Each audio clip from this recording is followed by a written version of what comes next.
वो तो मेरा काम है। तुम तो चिल्लाते जाओगे, बहुत से आते हैं बाबा जी हम आपका उपदेश नहीं सुनना चाहते। हमने कहा भाई बहुत अच्छी बात, हम उनसे बुरा कब मानते हैं। चोर आओ, डकैत आओ, ये आओ, सब आ जाओ, बड़े ध्यान से मेरी बातों को तो वो तो लेके रख लेना। अब मैं कुछ आपको सुनाना चाहता हूं। वर्ण व्यवस्थाएं थी, उसका आपने उल्लंघन किया, उसको तोड़फोड़ दिया, उसको बिगाड़ दिया, नष्ट और भ्रष्ट कर दिया, तो आप सब के सब लोग रो रहे। कोई ऐसा नहीं है कि जो नहीं रो रहा, सब रो रहे। अगर कहोगे नहीं भाई धनी मानी हंस रहे ना, वो तुमसे ज्यादा रो रहे, वो तुमसे भी ज्यादा भयंकर रो रहे। लेकिन तुम क्या कहते हो कि नहीं धनी हंस रहा। मैं कलकत्ते में बैठ के एक बगीचे में चुपचाप बैठा हुआ था, तो दो आदमी बड़े सेठ पास में बैठ गए और आपस में बात करने लगे। अरे क्या जमाना आया, क्या मुसीबत है कि दिन में खाना भी नहीं खा सकते हैं, क्या आफत है। इससे अच्छा तो यह है कि बेचारा ये गरीब सो रहा है, ये बड़े आराम में बड़े सुख में है, और हम इतने पैसे वाले, मकान वाले और सब कुछ होते हुए और इतनी परेशानी में।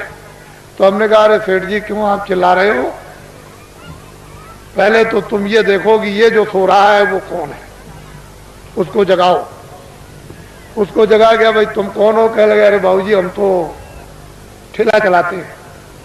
कितना दिन में कमाते हो? बाबूजी बड़ी मुश्किल से 20 रुपए मिल जाते हैं। तो अरे भाई ये बताओ कि दुनिया में सुखी कौन है? कह लगे जिनके पास कोठियां, जिनके पास मोटरें, जिनके पास कपड़े, जिसके पास धन है और जिसके पास ये और जिसके पास वो बहुत सुखी। हमने तो देखा सेठ जी तुम कितना रो रहे थे, और ये क्या कह रहा है कि तुम सुखी और तुम कह रहे थे सुखी, दोनों ब्रह्म, न वो सुखी न वो सुखी। मैं भी वो सोच रहा है ये सुखी होंगे, ये सुखी नहीं। वो जो जिनके पास कोठियां, उनको भी वो तो बाबा जी जानते हैं, उनको कोई सुख नहीं। तब तो बाबा जी कहते हैं कि हमको कोई खरीद नहीं सकता। हिंदुस्तान में कोई पैदा ही नहीं हुआ कि बाबा जी को कोई अपने धन दौलत जवाहरात मकान और जमीन से खरीद ले। ये तो आप दिमाग से बात हमेशा निकाल देना, कोई हिंदुस्तान में बाबा जी को खरीद नहीं सकता। और बाबा जी इतने लक्ष्य के पक्के हैं कि मेरे पास बड़े बड़े नेता और लीडर और जो प्रधानमंत्री जो उनके लड़के चले गए वो भी मेरे पास पहुंचे और बड़ा उन्होंने लालच दिया। मैंने कहा इसका असर मेरे ऊपर में धूल के बराबर भी नहीं, लेकिन तुम देश का भला नहीं कर सकते, हम तुमको लिख करके देते हैं, आपके द्वारा देश का भला नहीं होगा। हम लिखते हैं आगे बड़ा आपके द्वारा नुकसान होगा देश का, और खूरेजी होगी देश की, और ये होगा और बर्बादी होगी और महंगाई होगा, सब जड़ दिया। और महात्माओं की बात नहीं मानोगे तो ये रास्ता खुदाली का नहीं, सब कुछ कह दिया। तो मतलब यह है कि बड़े लालच दिए जाते हैं। लोग सोचते होंगे कि शायद बाबा जी को कोई खरीद ले। यह तो अब मेरी बात बड़े ध्यान से यहां से आप शुरू करें। पहले तो ये आप बताइए कि आप किराए पर आए हो? ए बच्चियों मैं तुमको किराए पे लाया हूं? बोलो बच्चियों जोर से। कैसे को कह रही नहीं। तो ये बताओ बच्चे बच्चियों मैंने कुछ तुमको रुपया बांटा है? कैसे नहीं बांटा। अब एक बात तो आपकी है साथ में, मेरे पास तो कोई बच्चा है नहीं, मैं अकेला फकत हूं। अगर तुम्हारी दृष्टि से देखा जाए तो मेरे पास कोई बच्चा। अब ये बताओ जब मेरे पास कोई बच्चा नहीं और मैं तुमको कहता हूं कि तुम किराए के मकान में, तो क्या मैं अमृत के मकान में?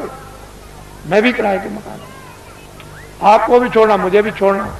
तो जब मेरे पास बच्चा नहीं तो मोह किसका, लोभ किसका, झूठ किसका, वादा खिलाफी किसके लिए, चोरी किसके लिए, संग्रह किसके लिए? तो मैं ये समझता हूं कि ये जितने खड़े बैठे हैं बच्चे बच्चियां, ये सब मेरे बच्चे हैं। उस दृष्टि से, ज्ञान दृष्टि से तो सब आप मेरे बच्चे हैं, और संसार की दृष्टि से आप अपने माँ बाप के बच्चे हैं। बात समझ में आई? मोटी बात को समझ लीजिए आप। बाबा जी को तो कोई राष्ट्रपति और प्रधानमंत्री बनना नहीं है, न इसकी कोई ख्वाहिश है। अब समझ लो अच्छी तरह से आप।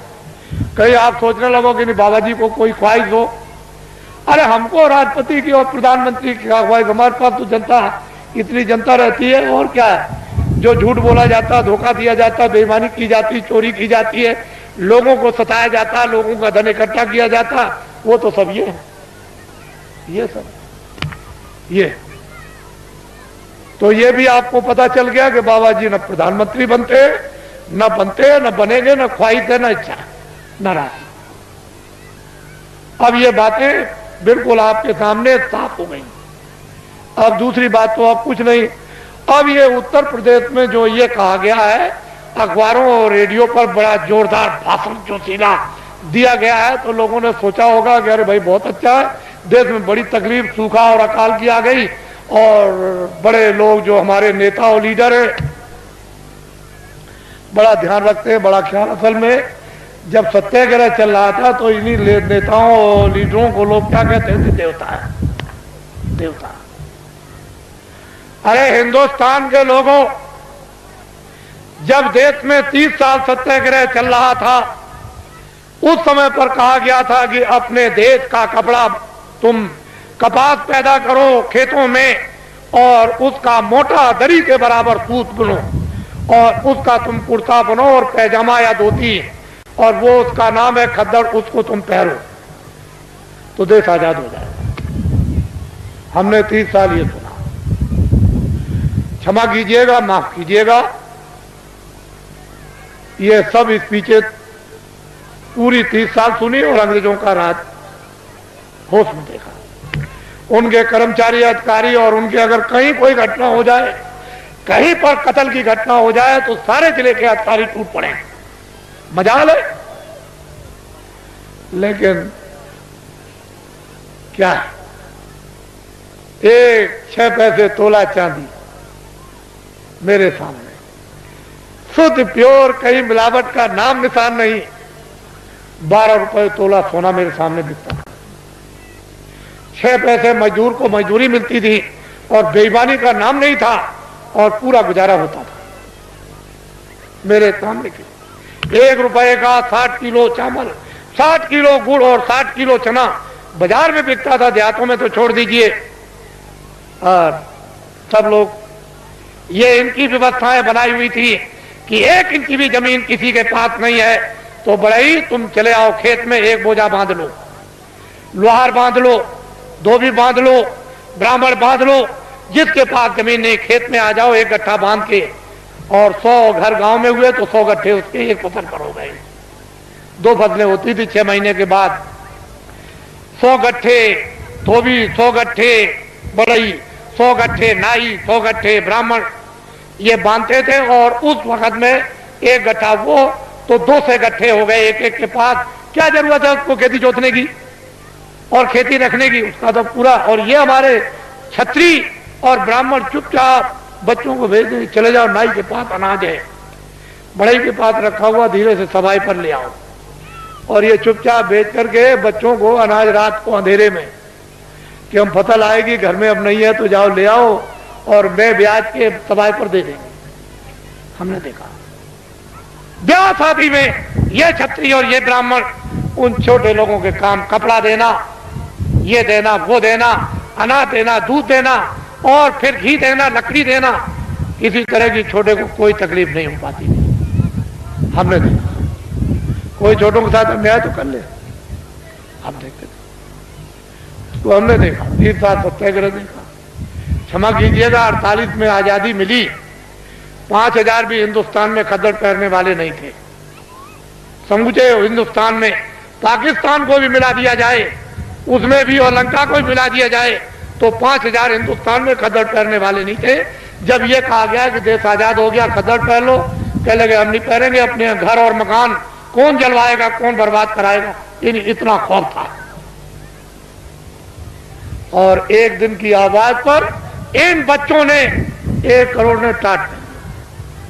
चलो जंगलवासियों, चलो चलो जंगलवासियों, आप अपनी जगह पर रहो बच्चों, वहीं धीरज के साथ सब लोग उसी जगह बैठे रहो, अपनी अपनी जगह पर बैठे रहो।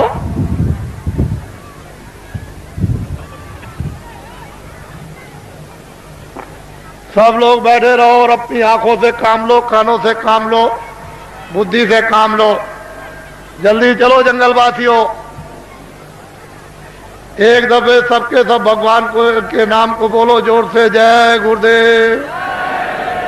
बैठी रहो बच्चियों, बच्चियों बैठ जाओ,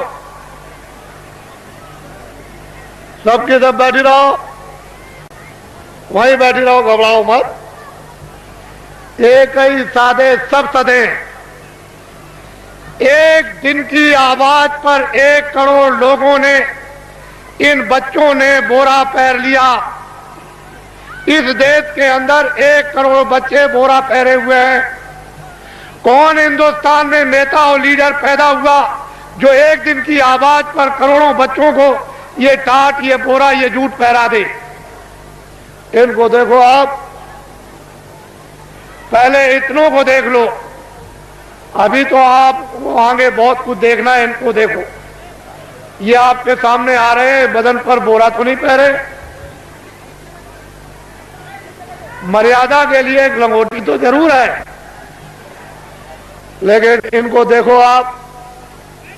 जल्दी चलो बच्चों, जल्दी से इनको देखिए आप। हमको ये दिखाना है आपको कि एक दिन की आवाज पर इस देश के लिए, देश के काम के लिए, देश की सुरक्षा के लिए, देश के न्याय के लिए, देश की व्यवस्था के लिए, काश्तकारों के लिए, कर्मचारी अधिकारियों के लिए, मजदूरों के लिए और छात्रों के लिए, सेठ और साहूकारों के लिए अगर 1 करोड़ बच्चे एक दिन की आवाज पर ये टाट पहन ले तो ये कोई साधारण और आसान काम नहीं है। तुमने इतनी बड़ी बड़ी ताकत लगा दी और 5000 को भी तुमने खतर और टोपी पैजामा धोती नहीं पहरा पाया, और 1 करोड़ बच्चे टाट पहरे देश में घूम रहे हैं।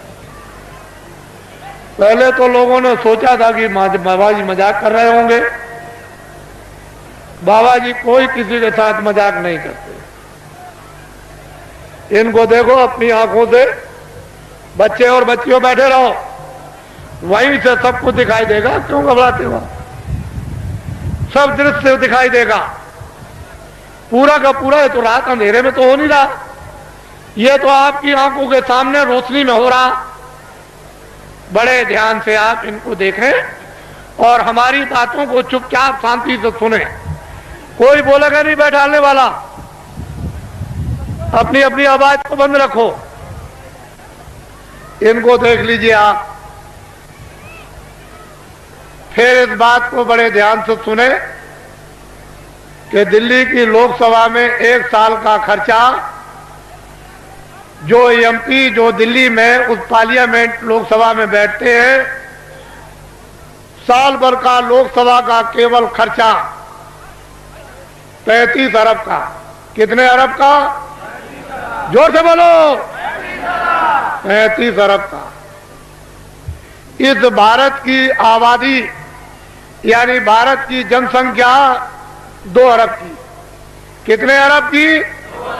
जोर से बोलो, कितने अरब की?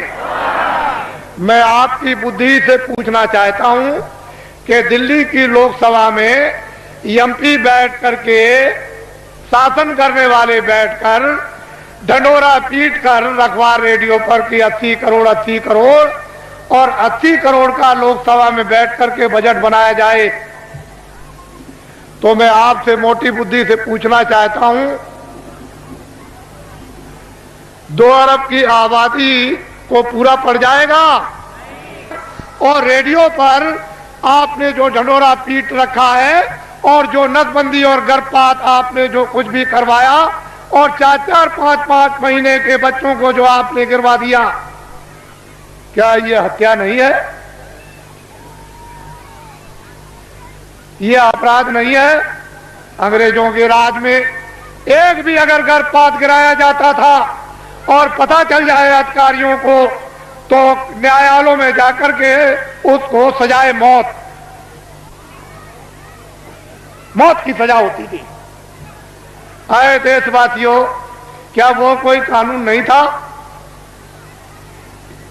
इतने आपने गर्भपात गिराए, इतनी नसबंदी कर्मचारी अधिकारियों की आपने इमरजेंसी में इनको पकड़कर सेठ साहूकारों को, इन देवियों को और बच्चों को पकड़कर आपने इतना बड़ा, आपने जनसंख्या की कमी के लिए आपने जो काम किया, और इस समय पर 2 अरब की आबादी है। बोलिए आप फेल हो गए कि नहीं? बोलिए फेल हुए कि नहीं? हमने भी मेरठ देखा था 50 साल पहले, हमने भी दिल्ली 50 साल पहले देखी थी। एक मामूली सी दिल्ली थी, वो चांदनी चौक के इर्द गिर्द ही आबादी थी और बाकी दिल्ली में कुछ नहीं था। हमने अपने आंखों से देखा था। आज उस दिल्ली को देखिए तो एक जो दिल्ली से 30-40 किलो की मील की दूरी पर गांव भी होगा, वो भी शहर बस गया। हमने देखा था। आपने सबसे पहले आपने प्रजातंत्र में ये शासन करने वालों ने अपराध किया है कि इस जनता प्रजातंत्र जनता के सामने आपने जनता की चोरी की, और ये अभी तक आपने नहीं बताया कि भारत की आबादी इतनी है। बोलिए अपराध है कि नहीं? बोलिए है अपराध।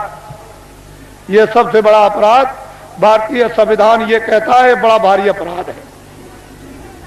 जनता की प्रजातंत्र में चोरी नहीं करनी चाहिए, और आपने क्यों चोरी करके रखा इसको मैं बताना नहीं चाहता।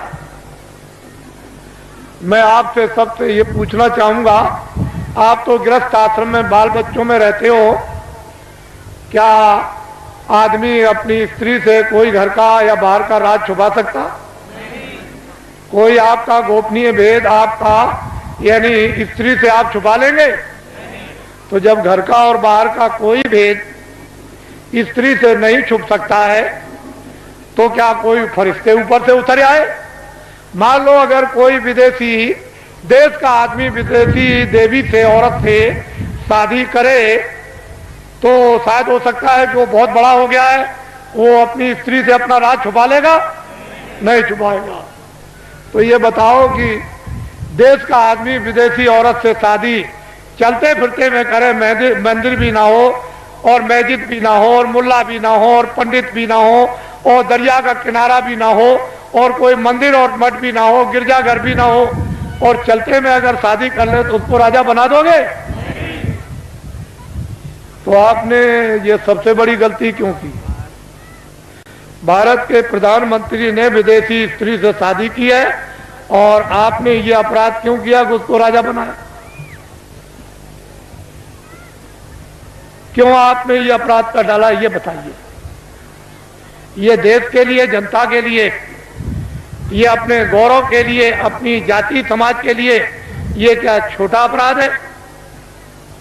अब ये बताइए, जब आपने प्रधानमंत्री राजा बना दिया तो कोई गोपनीय अपनी स्त्री से राज छुपा सकता है?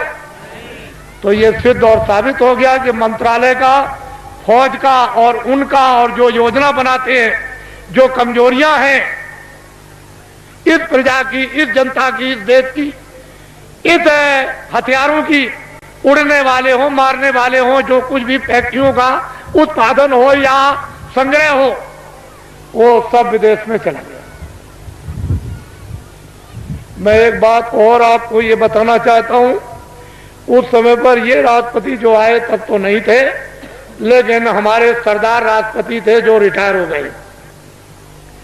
उस समय पर यानी भारत की टकसाल करेंसी विदेशों में छपने के लिए दे दी गई। टकसाल और करेंसी विदेशों में छपने के लिए दे दी गई। भारत का संविधान और भारत की नीति, आप एमएलए और एमपी और मतलब यह है कि जो भी संसद सदस्य हों, वो राष्ट्रपति से शपथ ग्रहण करते हैं कि हम अपने भारत का, भारत की जनता का, भारत के विकास का और फौज के सामान का हम कोई भी प्रतिज्ञा करते हैं, गोपनीय भेद किसी विदेशी को नहीं बताएंगे और अपनी करेंसी किसी विदेश में नहीं छपवाएंगे। फिर राष्ट्रपति न्यायाधीश, जो मुख्य न्यायाधीश दिल्ली में रहते हैं सुप्रीम कोर्ट में, उनसे शपथ लेते हैं कि हम कोई भारत की जनता के खिलाफ यानी गोपनीय ऐसा राज ओपन नहीं करेंगे जिससे हमारे देश का और भारत की जनता का नुकसान हो जाए।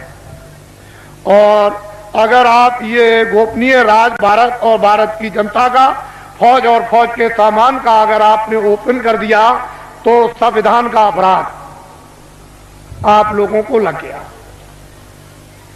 वो करेंसी टकसाल विदेशों में छपने लगी।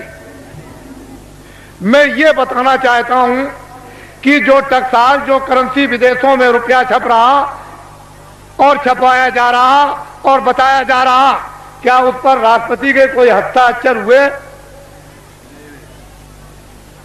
आपको ये बताया गया राष्ट्रपति द्वारा कि हस्ताक्षर हो गए राष्ट्रपति के विदेश में भारत की करेंसी इस देश को चलाने के उत्पादन के लिए और खुद और समृद्धि के विकास के लिए बाहर छपाई जाएगी। कोई राष्ट्रपति और उपराष्ट्रपति का कोई दस्तखत हुआ आपने कभी सुना? तो आप क्या छत्री हो? क्या हो आप? कौन सी मूछ लगाई आपने? कौन से बाल लगाए? और फिर क्या तुम छत्री हो? क्या रखते हो बुद्धि? और क्या तुम वीरता रखे हो? तुम्हारे पास में क्या ज्ञान है? ये तो भारतीय संविधान कहता है इतना बड़ा राज इस भारत की जनता के साथ, विकास के साथ और देश के कानून के साथ ये पूरा जो इतना खिलवाड़ किया गया, ये क्षमा योग नहीं है। मैं कुछ नहीं कहना चाहता। आपकी तकलीफ जो इस मंच पर पटकते हो, दर्दों को, उसकी वजह से मुझको ये सब आपके सामने आना पड़ा। और मैंने तो अभी कुछ नहीं कहा, इसमें क्या मसाला भरा हुआ आपको तो कुछ मालूम नहीं है। ये तो मैं आपको बताना चाहता हूं। वो संसद सदस्य जिनको आपने चुन करके विधानसभाओं में और लोकसभा में भेजा, उन्होंने इस पर आलोचना क्यों नहीं की? वो तो ज्ञानी थे, वो तो तुम्हारे भेजे हुए थे, तुम्हारे नुमाइंदे थे कि तुम्हारी तरफ से, तुम्हारे देश की तरफ से, तुम्हारे कानून की तरफ से, तुम्हारे उत्पादन की तरफ से, तुम्हारी खुशहाली की तरफ से बोलेंगे। तो वो संसद सदस्यों ने क्यों नहीं कहा? क्यों नहीं शोर मचाया? उनको दिल्ली में शोर मचाने की जरूरत नहीं, लखनऊ में शोर मचाने की जरूरत नहीं। वो लौट करके आते और जनता में शोर मचाते। सच्चा न्यायालय ये था, कहीं जाने की जरूरत नहीं, ना वो कहीं उधर जाना, आपको किसी गवर्नर के यहां जाना, ना आपको किसी कमिश्नर के यहां जाना, ना एसपी के यहां जाना, ना डीएम के यहां जाना, ना किसी दफ्तर में और न्यायालय में जाना। ये सच्चा न्यायालय तुम्हारा था, ये वोट का न्यायालय था। जब तुमको ये अधिकार मिला तो तुम यहां चिल्लाते आकर के कि वो करेंसी जो है बगैर राष्ट्रपति के दस्तखत के, बिना उपराष्ट्रपति के दस्तखत के वो करेंसी विदेशों में छापी जा रही। अब तुम्हारे पास क्या रह गया? ये भी नहीं है, लगोटी भी उतर जाएगी, ये भी चली जाएगी हाथ से। और वो कत्लेआम होगा जो बाबा जी पहले तो सुनाते चले आए। सरेआम बाजार में कोई भी तुमको देखने वाला नहीं होगा। तुम्हारी बहु बेटियों को जब लोग खींच करके ले आएंगे और सड़कों पर डाल लेंगे, तब तुम कहोगे चलो बाबा जी के पास दौड़े। ये काम आएंगे आपसे, ये खड़े हुए ये काम आएंगे, यही आपके काम आएंगे। इसलो देश वीरों का देश है, क्षत्रियों का देश है, विद्वानों का देश है, ब्राह्मणों का देश है, सत्कर्मियों का देश है, त्यागियों का देश है। आप इसको अनाचारियों का देश बना डाला। इसलिए आप इससे कहो गांव-गांव में अब कुछ जरूरत नहीं है, ना आपको दिल्ली में किसी तरह के सत्याग्रह की, कोई आंदोलन की और फेरियों की जरूरत नहीं है, ना दफ्तरों में आप जाते हो। वहां ये बेचारे हमारे जो इंस्पेक्टर है यहाँ, ये कोई जा रहा दिल्ली, कोई लखनऊ जा रहा, क्यों जा रहा? क्यों? वहां रैली निकलेगी, सत्याग्रह होगा। आज इसका सत्याग्रह, कल उसका सत्याग्रह। आप उस मजिस्ट्रेट का, उस डीएम का, उस बेचारे जो रक्षा करते हैं उनका समय तो वहां चला गया, तब तक यहाँ डकैती हो गई, तब तक यहाँ कत्ल हो गया। तुम चिल्लाए दरोगा जी, तुम चिल्लाए एसपी साहब, ये तुमने क्या कर दिया? और वो बेचारे चले गए वहां उनको बचाने के लिए। अरे ये क्यों करते हो? कहीं जाने की जरूरत अब नहीं। बात अब एक काम करो, लाओ इधर पकड़ाओ, एक ये काम करो, ये भूमि जोता खेतिहर काश्तकार संगठन की जो आधारशिला 10 सितंबर 1987 में रखी गई ग्राम देवलखा, तहसील केसरगंज, जिला बहराइच। लोगों को मालूम नहीं था, वो तो मजाक समझते थे कि बाबा जी मजाक कर रहे, आधारशिला कितने आदमियों के बीच में, ये तो आपको कोई इतने आदमी इकट्ठे नहीं कर सकता। उनको तो ये पता नहीं था कि बाबा जी इतनी जल्दी जल्दी काम करेंगे। तब तक फौरन घोषणा हो गई, 5, 6, 7 को फौरन चलो हरदोई और काम का आप भूम जोता खेतर का कंडे, हमको शक्ति दो, हमको ज्ञान दो, हमको बल दो। देखो आप फिर देखिए, आप इस झंडे को ले लो। इस झंडे को लेने के बाद किसी की रैली में नहीं, बाबा जी की अपील है, किसी के सत्याग्रह में नहीं, कोई धरना नहीं देना, किसी मजिस्ट्रेट को या किसी एसपी को, किसी कमिश्नर को और किसी डीएम को या किसी अधिकारी कर्मचारी को वहां जाकर के उसका घेराव नहीं करना। इस झंडे को ले लो। अगर आप लोगों ने अपना झंडा जो ले लिया, जो आपका झंडा मैं पकड़े हुए हूं, मेरा झंडा तो ये बाद में बनेगा, अभी तो आपका झंडा है। अगर मैं इस झंडे को ले लेता तो आप कहते बाबा जी मेरा झंडा तो है नहीं, तो आपका झंडा, ये आपका झंडा मेरा नहीं, मैं तो इस झंडे को लिया। ये देखो वो, मैं तो वो काम कर रहा था और वो झंडा टाट वालों का, दूरदर्शी का, वो अलग है और वो आपका झंडा उधर फैल रहा। इस झंडे को ले लो और ये ऐलान कर दो गांव गांव में कि भूम जोता खेतर काश्तकार ये अपना अपना झंडा लेकर और फौरन सभाएं करें और जल्दी से जल्दी, और देर करने की जरूरत नहीं है, वो अपनी अपनी तकलीफें गांव में सब बताएं इन टाट वालों को। जो भी आपको पर्चे मिल जाए प्रस्ताव के, उसमें ट्रैक्टर का कर्जा, ट्यूबवेल का कर्जा, नाली का कर्जा, कुएं का कर्जा, इंजन का कर्जा, मेड़ का कर्जा, भैंस का कर्जा, बैल का, घोड़े का, गधे का, बकरी का, सुअर का और हलों का और यंत्रों का और खाद और गैबर गोश्त का और खादों का और बीजों का, जितना भी कर्जा 40 सालों का सरकारी रदा तुम दे सकते हो कि नहीं दे सकते हो, वो झंडे लेकर के तुम बखात करो और अपनी चीज को पटको जल्दी से और ये कहो कि झंडे अब हम इस योग नहीं रह गए, हम में ये समर्थता नहीं रह गई, अब हमारा 40 सालों का सरकारी जितना भी कर्जा है वो मैं ब्याज के माफ हो जाना चाहिए। बस आप अपनी आवाज को बाहर निकालो, वो सुन रहा है, वो सब कुछ करेगा। तुम क्यों घबराते हो, लेकिन आवाज नहीं निकालोगे तो कुछ नहीं हो सकता है। और जब तुमने झंडे लिए और गांव गांव में प्रस्ताव पास हुए और कमेटियां इन भूम जोता खेतर काश्तकारों की जब स्थापित होने लगी और अध्यक्ष और उपाध्यक्ष जैसे ही गांव गांव में बनने लगे, अगर वो नेता लीडर जो सड़क छापते, जो रास्ते में पकड़कर फौरन उसी दिन पकड़ करके और फौरन कुर्ता टोपी पहनाकर और डिक्लेयर रेडियो अखबारों पर कर दिया, मोहर लगा दी कि ये नेता हमारी पार्टी का है, वो सड़क छापने पास उसको कह दिया, बस कह दिया कि इसको तुम अपना मतदान, अपना वोट हिंदू मुसलमान और सिख ईसाई दे दो।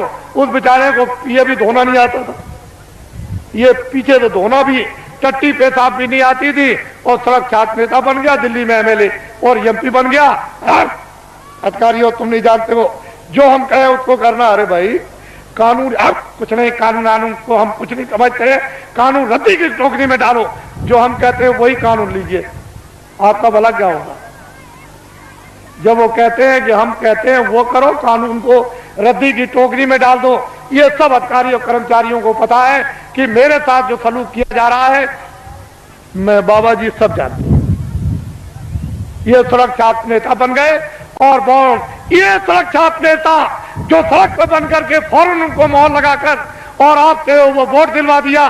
अगर आपने झंडा बाबा जी की अपील पर पकड़ लिया, ये नर नारी बच्चे और बच्चियों ने, ये सब के सब पार्टियों के लोग अपने अपने झंडों को ऐसे फेंक देंगे और सब तुम्हारे झंडे के नीचे आ जाएंगे। अगर ना आ जाए तो इस बाबा जी को बाबा जी आप मत बोलिए, फिर समस्या का समाधान होगा कि नहीं? अब ये बताइए आप। मैं ये चाहता हूं कि ये भारत जो दिल्ली जो सत्ता है, जिसको आप सत्ता कहते हो, हम तो चाहते हैं ये पकड़ लें और एक बार ये जो आपके सामने खड़े हैं ये आपको सत्ता दे दें। फिर इनसे हम क्या काम लेंगे तो शंकराचार्य जाने या राम जाने या मतलब यह है कि वो कृष्ण के वो ऋषि मुनि जाने, लेकिन एक बार इन आपको जब सत्ता दे दें तो फिर आप सत्ता लेकर के फिर से नव निर्माण कर दिया जाए नए ढंग से, और व्यवस्था आपके सुपुर्द कर दी जाए। फिर आप कोई भी गलती करे, कभी भी कान पकड़ के बाहर, अभी गलती करेगा तो निकाल सकते हो? बोलो, निकाल दोगे एमपी को?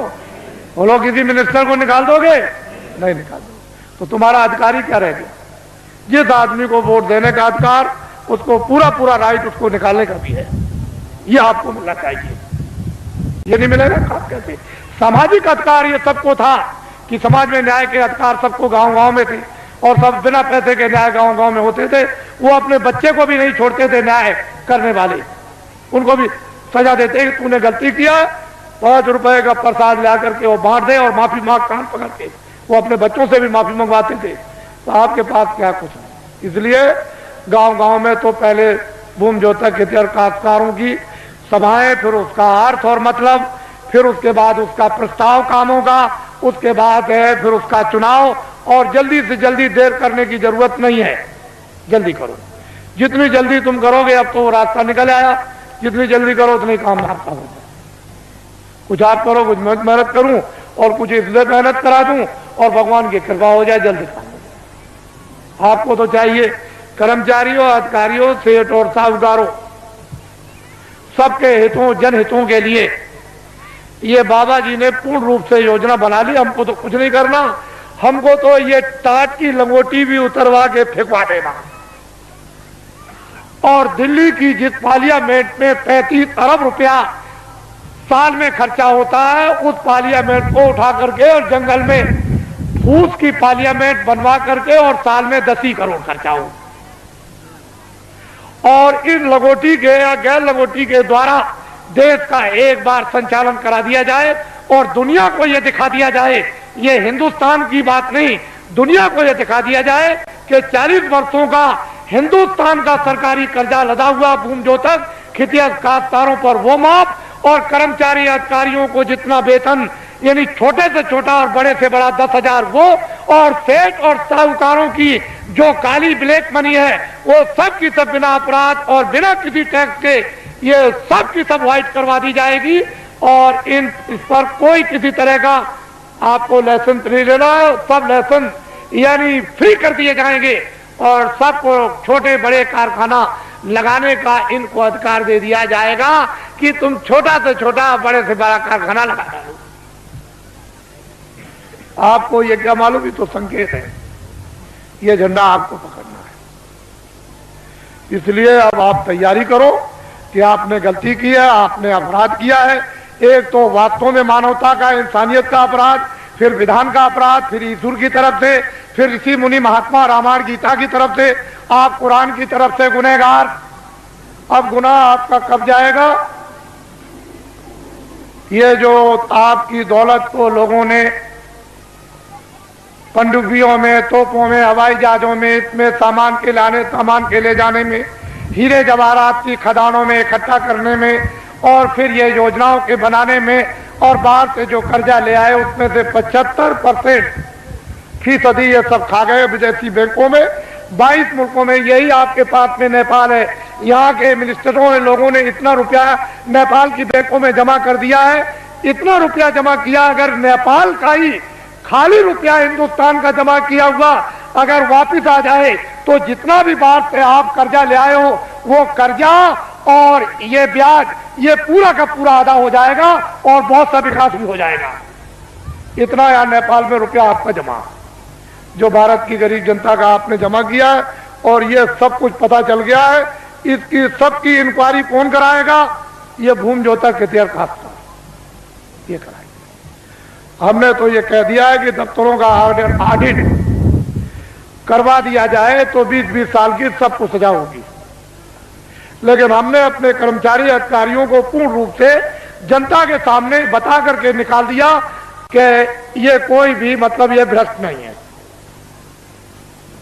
इनमें से कोई भी भ्रष्ट नहीं है, न कर्मचारी, न अधिकारी, न छोटे न बड़े, न पुलिस के और न पुलिस के अधिकारी, न इनकम टैक्स, न सेल टैक्स, और हमारे सेठ साहूकार भी नहीं है और छात्र भी नहीं है और हमारे काश्तकार भी भ्रष्ट नहीं।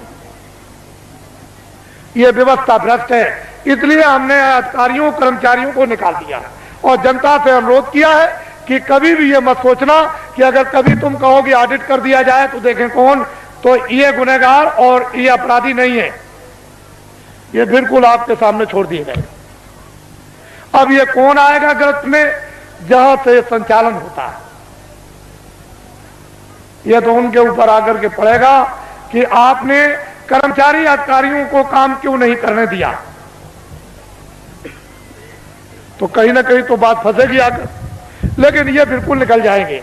हमने पूरी जनता को बता दिया और बराबर बताते रहेंगे, हमारा कोई भी कर्मचारी अधिकारी भ्रष्ट नहीं है और कोई भी भारतीय संविधान में कानून में नहीं आता, क्योंकि अगर मंत्री गलती कराएंगे तो ये बेचारे रोजी रोटी अपनी कमाते हैं बाल बच्चों के लिए, इनका जरा भी दोष नहीं है, दोष उनका है जो करवा रहे हैं। बोलो है कि नहीं?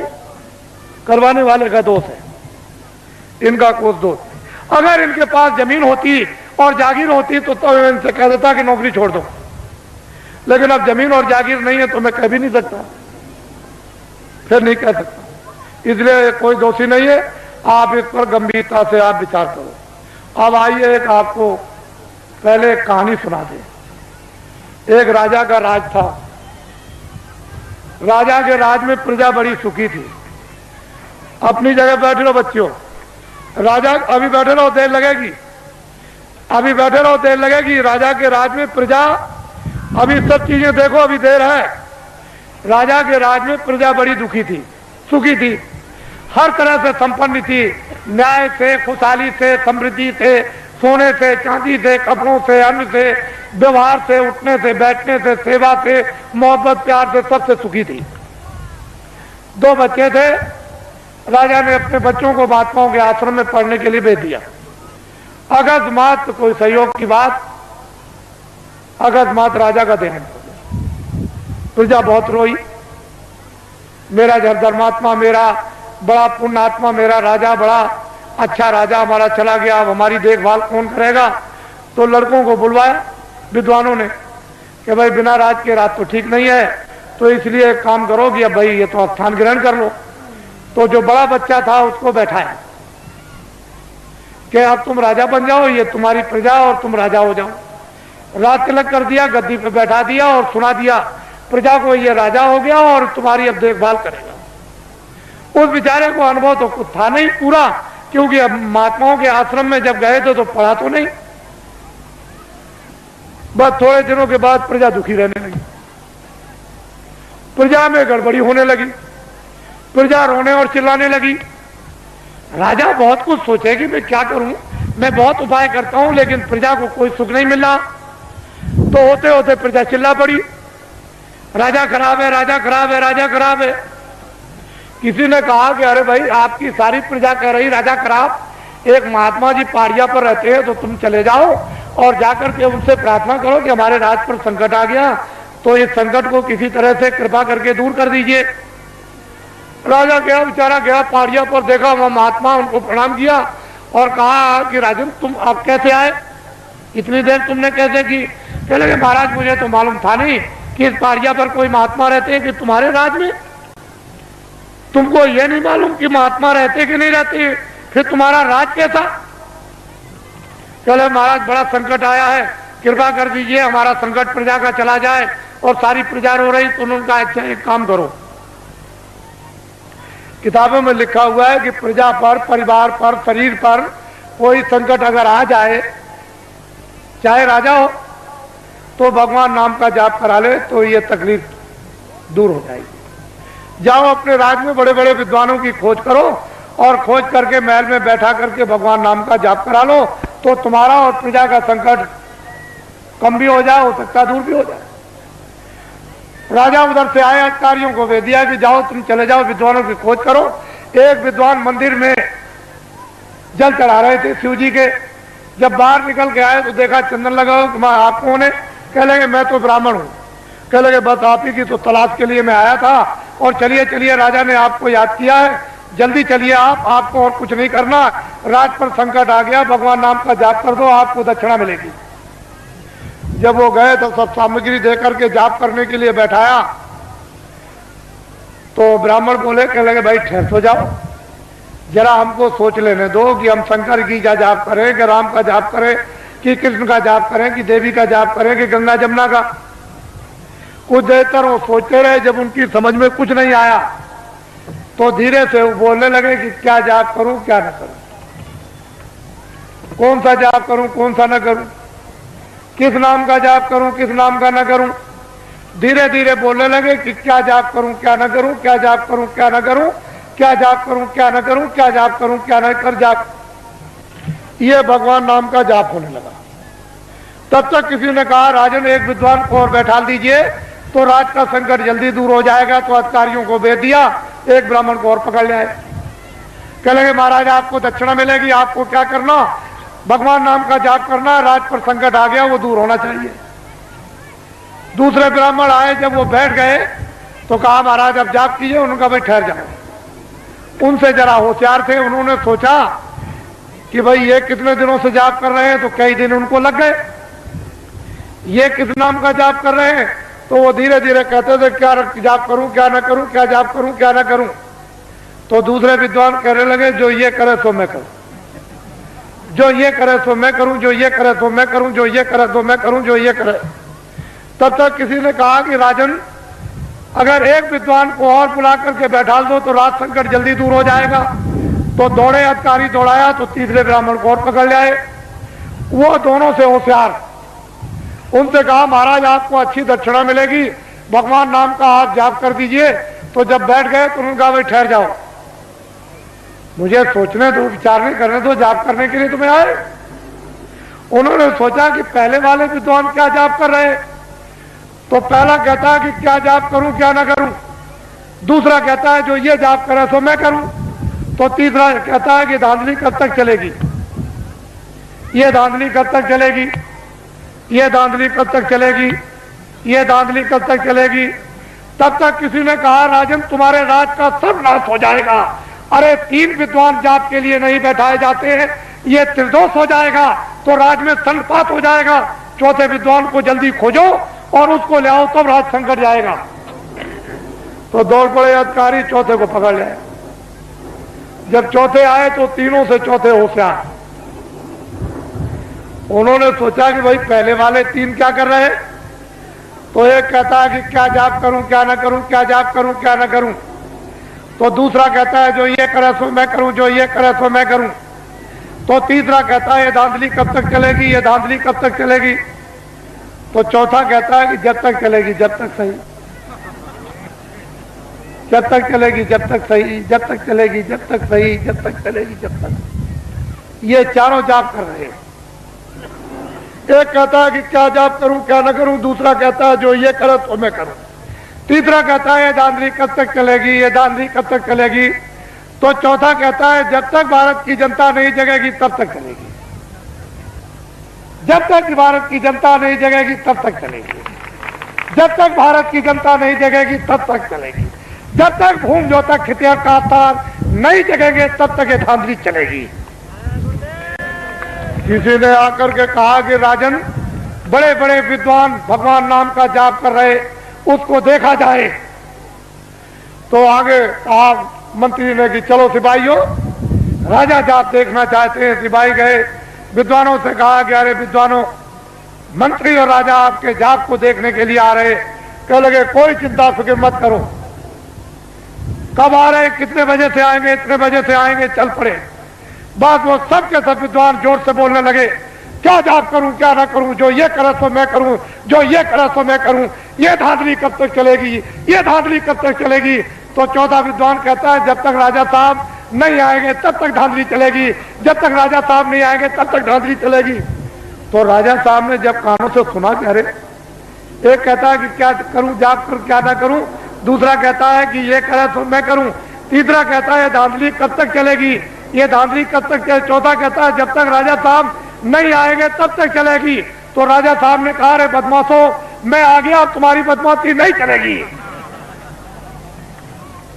आप तो अभी क्या मालूम, आप लोग घबराओ मत, ठहर जाओ, वहीं बैठे रहो और उस जगह को आजाद मंत्री बनाओ तो सबसे पहले गांव में जाने का कोई बुजुर्ग मिल जाए, छत्री मिल जाए, ब्राह्मण मिल जाए, कोई बुजुर्ग मिल जाए तो टाट वालों को सबसे पहले पैर छूना चाहिए। पहला काम तुम्हारा यह है।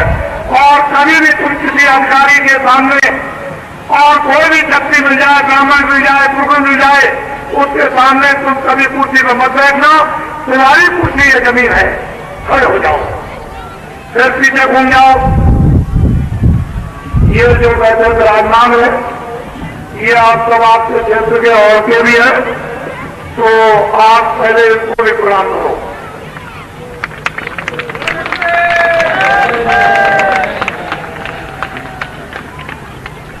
इनको देखिए आप, बाबा जी चाहते हैं कि जो व्यवस्थाएं, सब व्यवस्थाएं जो खत्म हो गई, ये बड़े बड़े लोग बैठे हैं सामने और पीछे, ये जमींदार थे, जागीरदार थे, ये कोई काम नहीं करते थे। इनका काम क्या था कि लोगों को न्याय देना, लोगों को न्याय दिलवाना, रक्षा करने और वक्त पर उनके काम आना।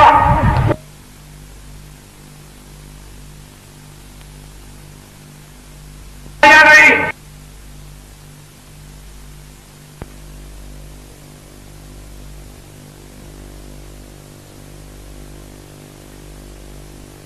झोला लेकर पीछे पीछे जो राम ने वरदान दिया था, जब भगवान राम जा रहे थे सम्राट को, तो नर नारियों के साथ में विदा करने के लिए हिजर भी गए। भगवान राम ने कहा कि जाओ नर नारी, तुम अयोध्या लौट जाओ, हम जल्दी वापिस 14 वर्ष पूरे करने पर आ जाएंगे। तो नर और नारी तो चले गए, लेकिन अयोध्या के हिजड़े नदी के किनारे पर गए। जब भगवान राम लौट कर आए और नदी पार करने लगे तो वहां बहुत लोग पड़े हुए, पूछा तुम लोग कौन हो, क्या सरकार हमको अयोध्या के हिजड़े यहाँ कैसे पड़े हुए हो कि सरकार आपको विदा करने आए थे, जब आप वनवास 14 वर्ष के लिए जा रहे थे तो गए क्यों नहीं?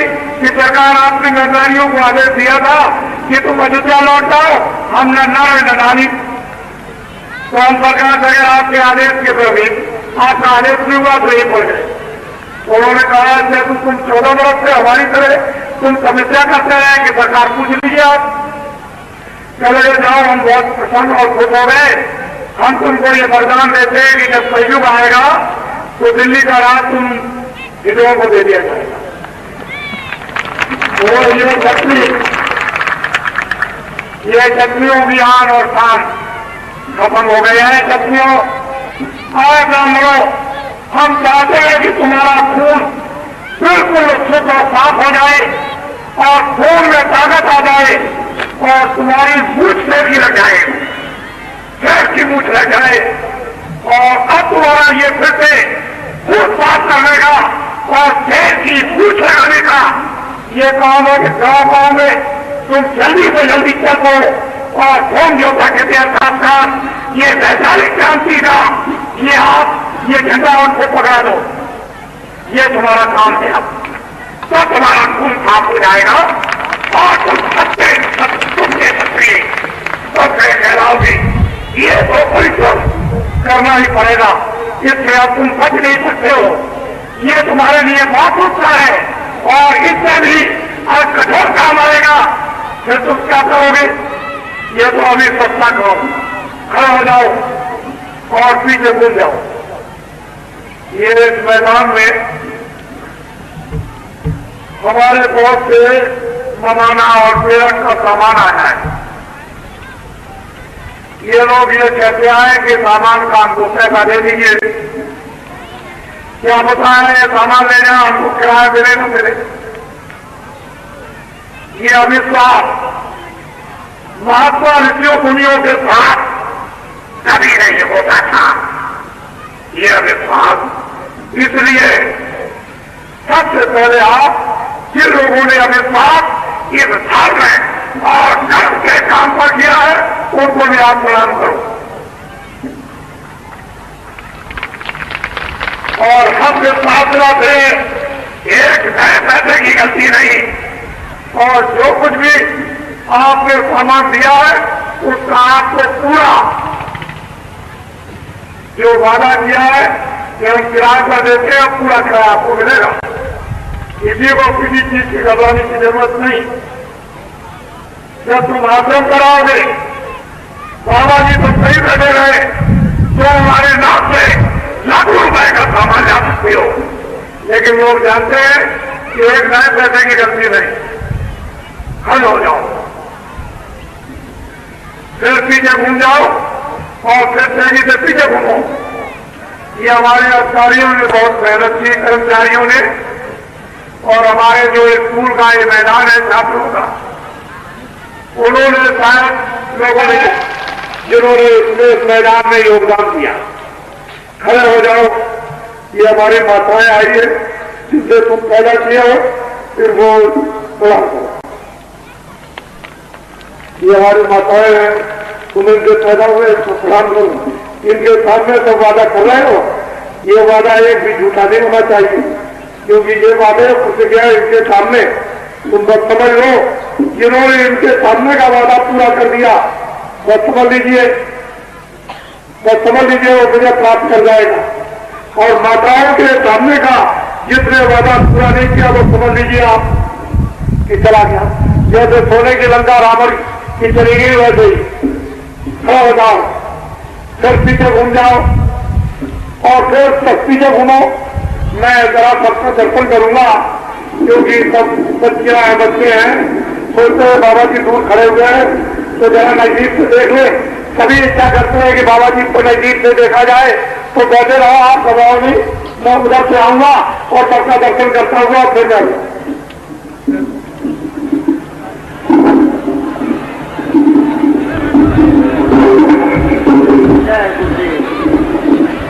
आपके दर्शन के लिए चल पड़े हैं बाबा जय गुरुदेव जी महाराज। हस्तिनापुर की ऐतिहासिक धरती पर हम सभी लोग उस प्रभु को याद कर रहे थे जिसने जुल्म और अत्याचार को खत्म करने के लिए महाभारत की रचना किया था। आज वो शक्ति उतर करके धरती पर होम जो क्षत्रिय काश्तकारों का जो समूह हिंदुस्तान की धरती पर 1.7 करोड़ है, उनके दर्द को दूर करने के लिए धरती पर उतर गई। और धरती पुत्रों का दर्शन करने के लिए धरती का वो निराला लाल, भारत के इतिहास का एक अनोखा अध्याय लिखने वाला महापुरुष आपके सामने, आपके दर्शन के लिए आप अपने स्थान पर बैठ करके दर्शन करें। अपने स्थान पर ही आप बैठे रहें।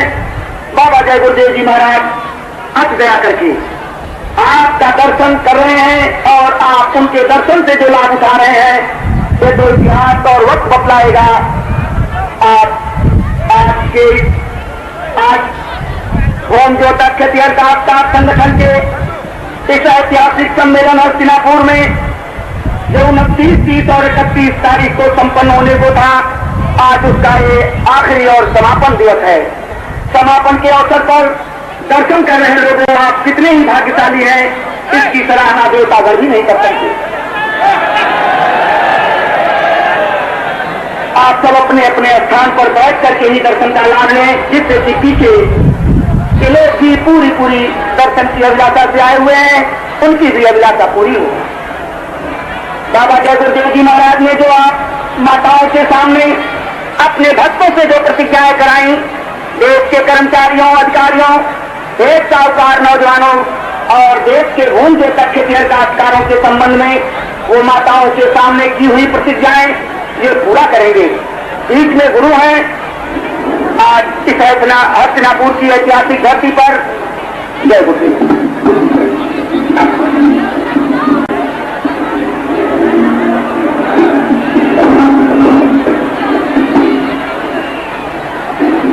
आप सब लोग चुप रहो, बहुत ही ध्यान से सुनो।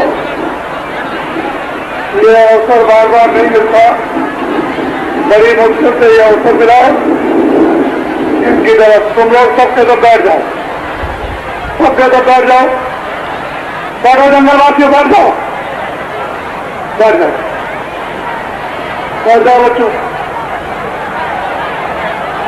बैठ जाओ बच्चियों, बैठो, खड़ी मत जाओ, बहुत ही ध्यान से सुनो। पहले वो लोग इस बात को अच्छी तरह से सुन लें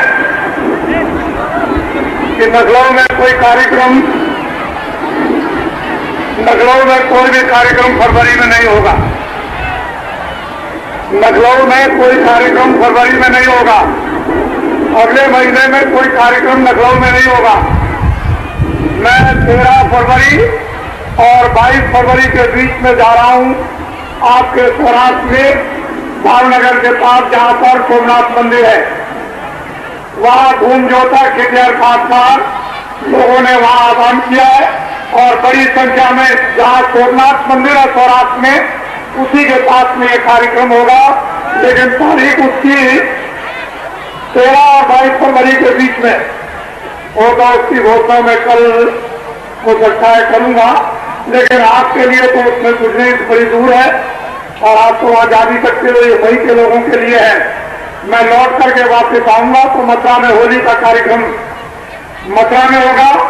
और 13 फरवरी को उत्तर प्रदेश के सभी जिलों में धूमजोता खिटियार खासकार संगठन का वैचारिक ये सम्मेलन होगा। एक ही तारीखों में, चाहे 7 जिले हो चाहे 55 जिले हो, एक ही तारीख में पूरे उत्तर प्रदेश के जिले में धूमजोता खिटियार खासकार संगठन का सम्मेलन होगा। और 22 फरवरी को, जो आगे महीना आ रहा है आज के बाद में, 22 फरवरी को उत्तर प्रदेश की सारी तहसीलों में, जितने भी उत्तर प्रदेश में तहसीलें हैं, उन सभी तहसीलों में एक ही तारीख को धूमजोता खिटियार खासकार संगठन का सम्मेलन वैचारिक क्रांति का होगा। इसको याद रखेंगे अच्छी तरह से। होली का कार्यक्रम मथुरा में होगा। उसके बाद जब मार्च का महीना लग जाएगा तो मैं फौरन अभी उड़ीसा में जा रहा हूं, जहां धूमजोतुओं का बड़ा विशाल कार्यक्रम, यानी उड़ीसा में 7 जिलों में बड़े जोर से चल रहा। वहां लोगों ने आह्वान किया है कि आप वहां पर जल्दी से आ जाइए और ध्यान से बात को सुने अच्छी तरह से। ये आज अंतिम दिन है। 29 और 30 और 31 जनवरी को आपके हस्तापुर में ये तीनों दिन कार्यक्रम आपके समक्ष में। मैं इतने समय में बहुत कुछ तो आपको नहीं बता सकता और इतना आप समझ भी नहीं पाओगे, लेकिन फिर ये बात सभी जितने धूमजोता खिटियार खासकार आए हुए हैं जो खेती का काम करते हैं, वो कान खोल के सुन ले। और जंगलवासियों, ये हमारे धूमजोता बहुत परेशान तकलीफ में है। 40 सालों पर इन पर कर्जा लगा हुआ है सरकारी। ये 40 सालों का सरकारी सबसे बड़ा कर्जा ट्रैक्टर का, और ट्रैक्टर भी उसके साथ जोड़ लिया गया। जितने भी ट्रैक्टर के साथ जुड़े हुए बीते जितने भी कर्जे सरकारी, वो मैं ब्याज से धूमजोता खिटियार खासकारों का सरकारी 40 सालों का जो कर्जा मैं ब्याज के कौन माफ करेगा?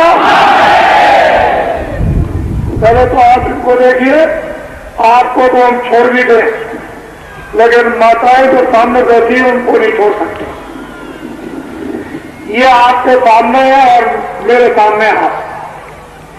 ये भी मेरे सामने, आप भी मेरे सामने, और पीछे बैठे हुए वो लोग भी मेरे सामने। मैं चारों तरफ आपके मध्यस्थ का, मुझे अपना मध्यस्थ समझे। मैं इनको आदेश दूंगा कि ये काम कर दो, इनका काम क्या होगा वो काम कर देंगे। बस मेरा काम इतना रहेगा, मैं सिर्फ पूछूंगा कि जो मैंने इन माताओं के सामने प्रतिज्ञा की, वो 40 सालों का सरकारी कर्जा माफ हुआ कि नहीं, और 1 करोड़ आदमी मैदान में इकट्ठे होंगे। 1 करोड़ के बीच में बाबा जी पूछेंगे, जब वो सब के सब ये कह देंगे हाथ उठाकर, कागज को अपना साथ ले ही जाएंगे, जो पक्का कागज इनको मिलेगा जिस पर सरकारी मोहर होगी मजिस्ट्रेट का और बैंक का मैनेजर, वो सब उस पर लिखा होगा पूरा का पूरा कि 40 सालों का सरकारी कर्जा इस तारीख तक सब कसम में ब्याज पे माफ कर दिया गया। उस पर लिखा होगा अब किसी तरह कोई कर्जा नहीं। जब ये खासकार कह देंगे तो बाबा जी सच्ची बात मानेंगे, इसको कह देंगे। ये हमारे जो कर्मचारी अधिकारी जिनको कह दिया भ्रष्ट है, जिस व्यक्ति ने कर्मचारी अधिकारियों को कह दिया कि ये भ्रष्ट है, उसको इस्तीफा पहले ही दे देना चाहिए था। ऐसे लोगों को उसने कह दिया कि व्यर्थ है, और व्यर्थ कौन है? ये ऐसे ही लगे। हमारे देश का कोई कर्मचारी अधिकारी व्यर्थ नहीं है। ये जो दिल्ली में बैठ के शासन करते हैं संपूर्ण रूप से यही भ्रष्ट है, और इनकी दवा काम करेगा ये सामने बैठे हैं, ये दवा कर देंगे। इनको रास्ता अभी तक मालूम नहीं था, लेकिन अब इनके सामने रास्ता आ गया। घबराने की जरूरत नहीं, बाबा जी की अपील है। ये अपना झंडा पकड़ लो, किसी की रैली में बाबा जी की अपील पर कोई भूल तक के यानी रैली में नहीं जाएगा, ना उनके सत्याग्रह में, ना वो कमिश्नर का गिराव करेगा, ना एसपी का करेगा, ना डीएम का करेगा। किसी भी दफ्तर में गिराव करने की जरूरत नहीं, और न वो बिजली के बारे में पूछता है, न वो गन्ने के बारे में पूछता है। और फोन जो तक कामकाज को ये चाहिए कि ये झंडा अपना पकड़ ले। सबसे पहला काम ये झंडा अपना पकड़ ले। अगर एक के दादे से सब काम न पूरे हो जाए तो जो बाबा जी को आप सजा देना, सजा दे देना। हम सजा तुम्हारी तरफ से बोलने के लिए तैयार है, लेकिन झंडा आपको ये जाल है देश के लोग कि उन्होंने अपना निजी झंडा पकड़ लिया, और किसी झंडे के नीचे बहकावे में लोग लालच में नहीं आएंगे। और कभी कोई लोग लालच मत, बहुत तुम लोग लालच में आए, बड़े बड़े तुमने झंडों के लिए नारे लगाए कि जिंदाबाद मुर्दाबाद, इससे निकल गए वहां नारे लगाए, उस झंडे के नीचे उससे निकल गए वहां फिर झंडे, सात के झंडों से निकलकर। और मरीज बनने की जरूरत नहीं, अपना झंडा ले। अगर तुम्हारा मर्ज न चला जाए तो हमसे कहना, ये झंडा लो। जंगलवासियों खड़े हो जाओ, पीछे घूम जाओ, उनको भी देखो। हमारे जहां बीच में बैठे दोनों तरफ, वो साथ वाले बैठे इधर घूमजो तक, ये विद्यार खासकार संगठन के, और फिर इधर घूम जाओ। सामने ये हमारे आए हुए हैं, ये कुछ सुनने के लिए बाबा जी के मस्तक में ऐसी नवीन नवीन योजनाएं जो आपको शब्द में भी मालूम नहीं होगी, इस खोपड़ी में है। लेकिन हम वो बता क्यों दे, क्यों कि मुझे तो कोई लोग लालच है नहीं। मैं इतना ही आपको बताना चाहता हूं कि जो लोग ये कहे कि भूमि जोता के खासकारों का सरकारी कर्जा 40 सालों का में ब्याज से माफ कर दिया जाएगा, अगर वो लोग आपको ये कहे कि बैंक सभी हिंदुस्तान से बंद हो जाएंगे, तो उनसे ये कह देना हिंदुस्तान का कोई बैंक बंद नहीं होगा, और रुपया रखने के लिए उन बैंकों में जगह नहीं रहेगी। उस रुपये को रखने के लिए नई बैंकें और खोलनी पड़ेगी। उनके लिए जवाब है, उनको कह देना बाबा जी को कुछ नहीं चाहिए, जो बाबा जी समझते नहीं तो आपकी। और ये बाबा कौन होगा? जितना विदेशों से कर्जा आया इस भारत के विकास के लिए, इस जनता की सेवा के लिए, वो तो 75% खर्च कर गए। बाबा जी जब तुम झंडा पकड़ लोगे अपना किसी की रैली में और सत्याग्रह नहीं जाओगे, और दिल्ली की सत्ता जब आपको दे दी जाएगी तो बाहर के विदेशों के राष्ट्रपतियों को बुलाया जाएगा। बोलिए आपने कितना कर्जा दिया, सबसे पहले इस कर्जे को माफ कीजिए। मैं पहला व्यक्ति हूंगा कि जो विदेशों से कर्जा मिला वो पहले कर्जा आपसे माफ करवा दूंगा। आ जाओ, जब भारत का विकास हो जाएगा तो विश्व के जिन्होंने कर्जा दिया उन राष्ट्रपतियों को बुलाऊंगा और ये कहूंगा कि भारत हमारा सिर और गौरव धर्म का है, ये अपना कर्जा मैं ब्याज के वापस ले जाऊंगा, वापस ले जाऊंगा। हमारे देश का नाम सदा से होता आया और वो हमारा सिद्धांतवादी देश है, चरित्रवान सदाचारी। लेकिन इन लोगों ने ये हिजरों के पीछे आप लग गए बरदान में, अब तो वस्ती खत्म हो रहा है उनका, और तुम भी अब तक जाओगे। अब क्या है, पीछे घूमो, सब सामने घूम जाओ और एक दूसरे से प्रणाम करो।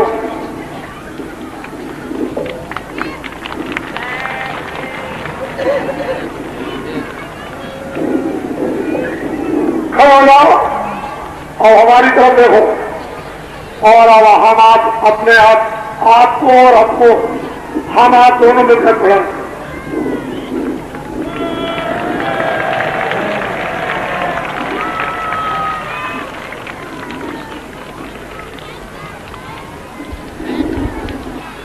बोलो, आपकी समझ में कुछ आया?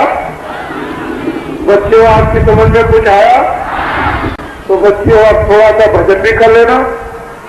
रोटी बच्चों की सेवा, जब रात को सोने जाओ 5 मिनट 10 मिनट तुम लेट के भजन भी कर लेना। तुम्हारा भजन साथी हो जाएगा जब जाने लगोगे। और इधर तुम्हारे लिए हम मेहनत कर ही रहे हैं। ये सब चीजें तुम्हारी समझ में आ रही। और धीरे से आप 7:30 बजे आपको और ऊंची बात सुनाएंगे। शाम को आज 7:30 बजे, आज अंतिम दिन है, 7:30 बजे और ऊंची चीज सुनाई जाएगी।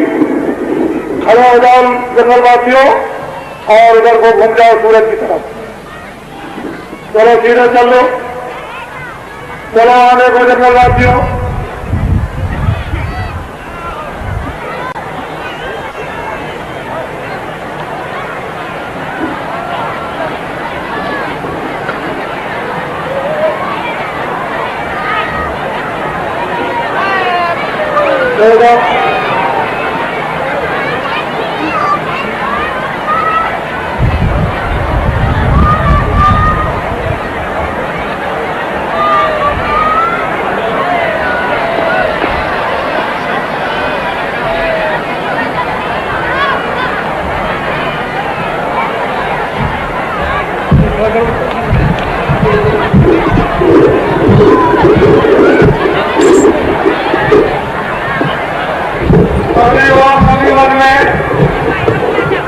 अपने भाई उनमें प्रकार करेंगे, किसी को दिखाने की जरूरत नहीं है।